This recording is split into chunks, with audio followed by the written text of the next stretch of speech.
Hey, what's going on everybody? It's Etaprime back here again. Today we're going to be taking a look at the all-new Nvidia Geforce RTX 5070 Ti. It's no secret that Nvidia has a slew of new 5000 series cards hitting the market, and in this one we're taking a look at the ASUS Prime variant of the RTX 5070 Ti. And I've been really excited about the 5000 series launch from Nvidia. We got the 5090, 5080, now we've got this 5070 Ti, but I'm not exactly sure how much of an upgrade this is going to be over the 4070 Ti, which just happens to be the card that I use in my daily driver. In fact, it's actually an ASUS Prime variant of the RTX 4070 Ti. So once I get into testing, I should have an idea of how much of an upgrade this really is. And believe it or not, this ASUS Prime RTX 5070 Ti is small form factor ready, at least according to Nvidia's guidelines on small form factor cards, which I always thought were a bit bigger than small form factor really should be. But either way, it does meet Nvidia's specifications for small form factor ready. Up top here, we've got a triple fan design. It's using the Axial Tech fans with dual ball bearings. This card is also using a phase change GPU thermal pad. We've also got a dual BIOS here, and we've got a vented backplate. Overall, I do think that the Prime cards look really good. I love the minimalistic design they got going on. No RGB on this, which is something I actually love to see, and it's kind of hard to get away from RGB or any kind of lighting in a PC build nowadays. And when it comes to the overall specs here, we've got 16 gigabytes of GDDR7 RAM running at a 256-bit bus, 8,960 CUDA cores. Default clock is 2,452 megahertz. Overclock mode is 2,482, which isn't much of an overclock if you take a look there. And you can kind of let this go. It will fluctuate a little higher, maybe even a little lower, depending on thermals and load. They do recommend at least a 750 watt power supply. And the price on this is coming right in where Nvidia set their MSRP for the RTX 5070 Ti, $750 USD. Over on Newegg and Micro Center, it is listed at that price right now at the time of making this video. I'm super excited to show you what this card can do, but obviously we need to put it inside of a rig to get everything up and running. And what I've got here is kind of my test bench that I've been using for the past few months.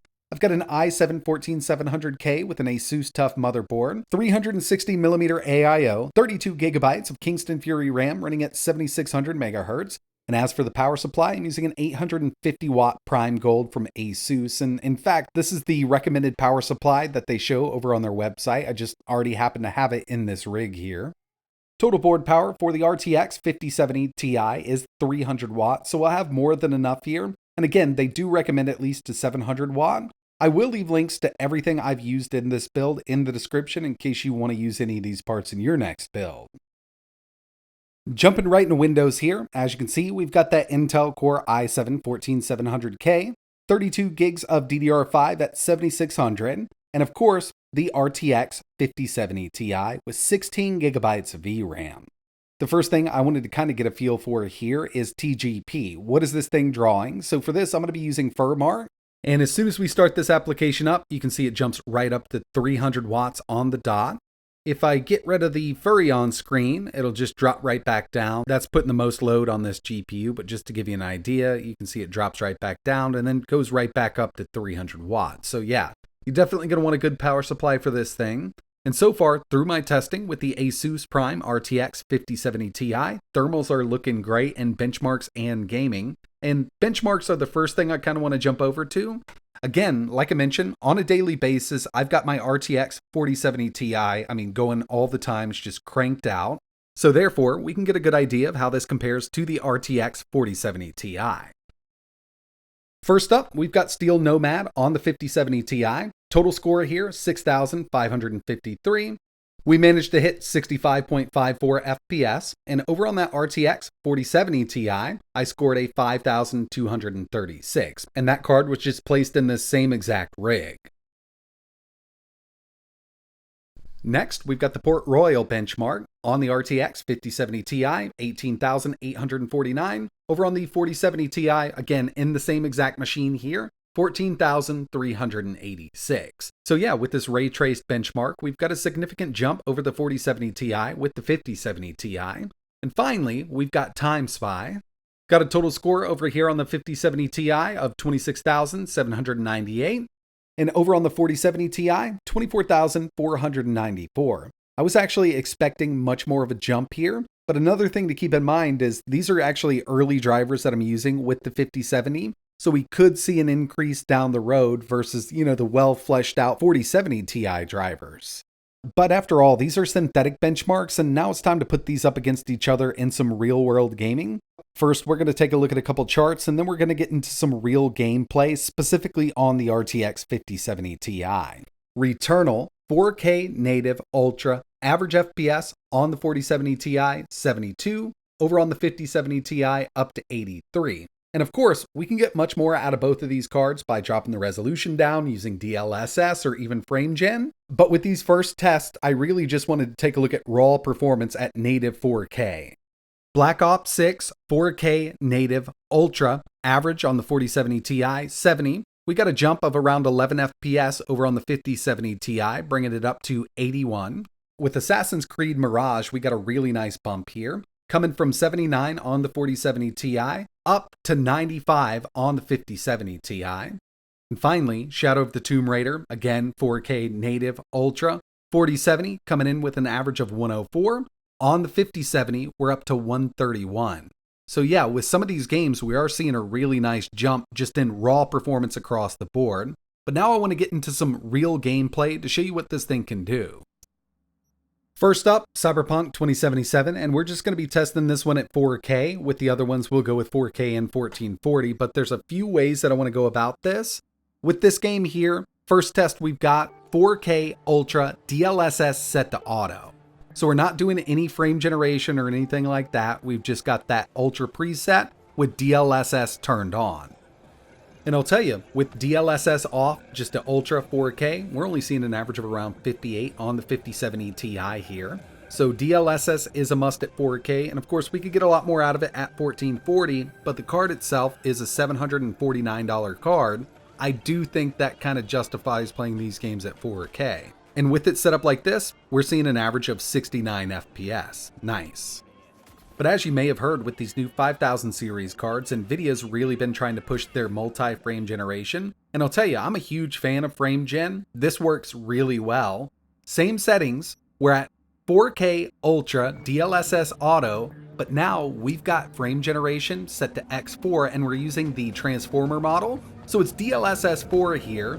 And we just went from an average of 69 FPS up to an average of 256 FPS, which is absolutely ridiculous. That's an uplift of 186 FPS. Now I'll tell you, this feels really smooth. And like I mentioned, I'm a huge fan of frame generation on lower end systems that really need it. With a system like this, I wouldn't mind playing this game at 1440. I'd have a really good time with it. But seeing how well their new multi-frame generation actually works is pretty amazing. There's one more thing that I wanted to test here with Cyberpunk 2077, and that's ray tracing. We're going to turn ray tracing overdrive on. So we've got that preset. We're still at 4K. I've got DLSS set to auto and 4X frame gen on. I'm trying to go in here to ray tracing overdrive on the 5070 Ti just isn't going to work out. I mean, as you saw at Ultra with no ray tracing, DLSS set to auto, we were only seeing an average of 69 at 4K. But with frame gen on, it's totally possible to play this over 150 FPS.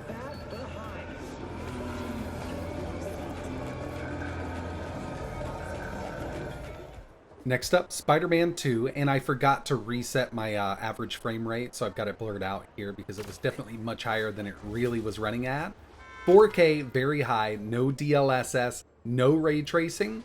An average of 58 FPS, so you will definitely need some DLSS with this, or you could use frame gen, but I kind of wanted to avoid it here with a $750 card. So I just took it down to 1440p, and now we're seeing an average of around 98 FPS.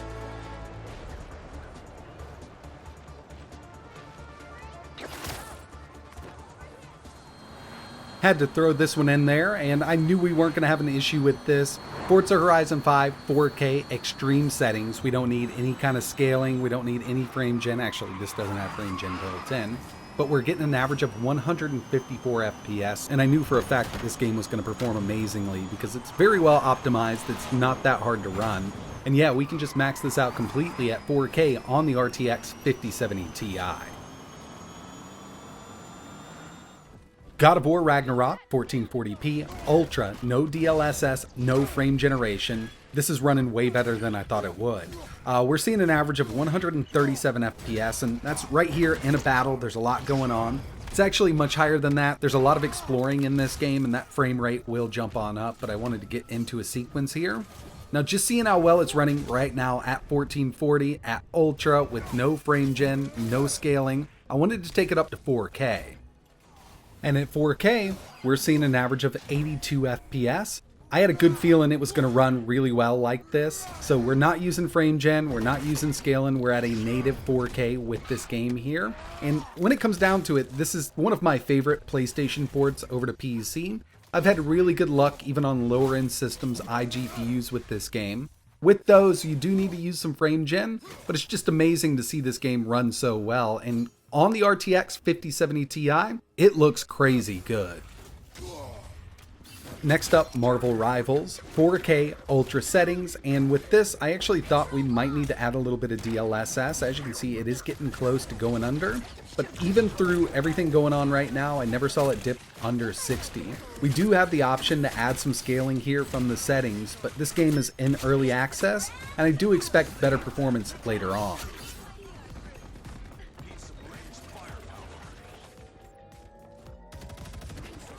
And the final game I wanted to test was Starfield, and there's no doubt that we've gotten a lot of optimizations from Bethesda for this game. But still, I think this could run much better, especially in these cityscapes. These are some of the most GPU intensive areas to kind of run in. And on the RTX 5070 Ti, I did have to turn on DLSS. We're sitting at balanced right now.